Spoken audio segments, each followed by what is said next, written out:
रामपूर येथील शेतकरी सुनील देवान यांचा यशस्वी आंतरपीक प्रयोग। ऊसामध्ये भुईमुगाची लागवड करून एका गुंठ्यात 120 किलो शेंगांचे उत्पादन। दुहेरी उत्पादनासह जमिनीची सुपीकता वाढवणाऱ्या प्रयोगाची शेतकऱ्यात चर्चा। चंदगड तालुक्यातील रामपूर येथील प्रगतशील शेतकरी सुनील महादेव देवाण यांनी ऊसामध्ये भुईमुगाचं आंतरपीक घेऊन भरघोस उत्पादन मिळवत आदर्श निर्माण केलाय। अवघ्या एका गुंठ्यात तब्बल 120 किलो भुईमुगाच्या शेंगांचं उत्पादन घेण्यात त्यांना यश आलं असून त्यांच्या या प्रयोगाची परिसरात मोठी चर्चा सुरू आहे।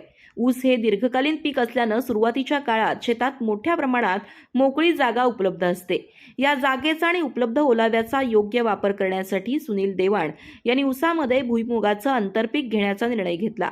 योग्य बियाण्यांची निवड, वेळेवर मशागत, संतुलित खत व्यवस्थापन आणि पाण्याचं नियोजन यामुळे भुईमुगाचं पीक जोमानं वाढलं। या नियोजनबद्ध शेतीमुळे एका गुंठ्यातून तब्बल 120 किलो शेंगांचं उत्पादन मिळालं। त्यामुळे ऊसाच्या मुख्य पिकाबरोबरच भुईमुगातून अतिरिक्त उत्पन्न मिळवण्याचा मार्ग खुला झालाय। आंतरपीक पद्धतीमुळे शेतकऱ्यांना दुहेरी आर्थिक फायदा मिळतो। ऊसाचं पीक जोपासतानाच भुईमुगाच्या उत्पादनातून मिळणारं उत्पन्न शेती खर्च कमी करण्यास मदत करतं। याशिवाय भुईमुग हे कडधान्य वर्गीय पीक असल्यानं जमिनीत नत्र स्थिरीकरण होऊन मातीची सुपीकता वाढते आणि जमिनीचा पोत सुधारण्यासही मदत होते। वाढता उत्पादन खर्च, हवामानातील अनिश्चितता आणि शेतीतील आर्थिक जोखमीच्या पार्श्वभूमीवर आंतरपीक पद्धती हा शेतकऱ्यांसाठी प्रभावी पर्याय ठरतोय।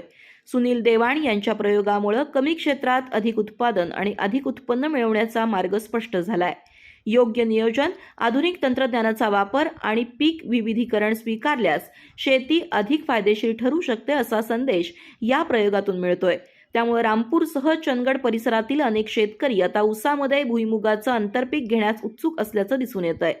सुनील महादेव देवाण यांचा हा प्रयोग केवळ भरघोस उत्पादनाची कहाणी नसून शाश्वत शेती, संसाधनांचा योग्य वापर आणि दुहेरी उत्पन्नाच्या दिशेनं वाटचाल करणाऱ्या आधुनिक शेतीचा प्रेरणादायी आदर्श ठरतोय। अधिक माहिती आणि ताज्या घडामोडींसाठी आजच आमचे चॅनल सबस्क्राइब करा।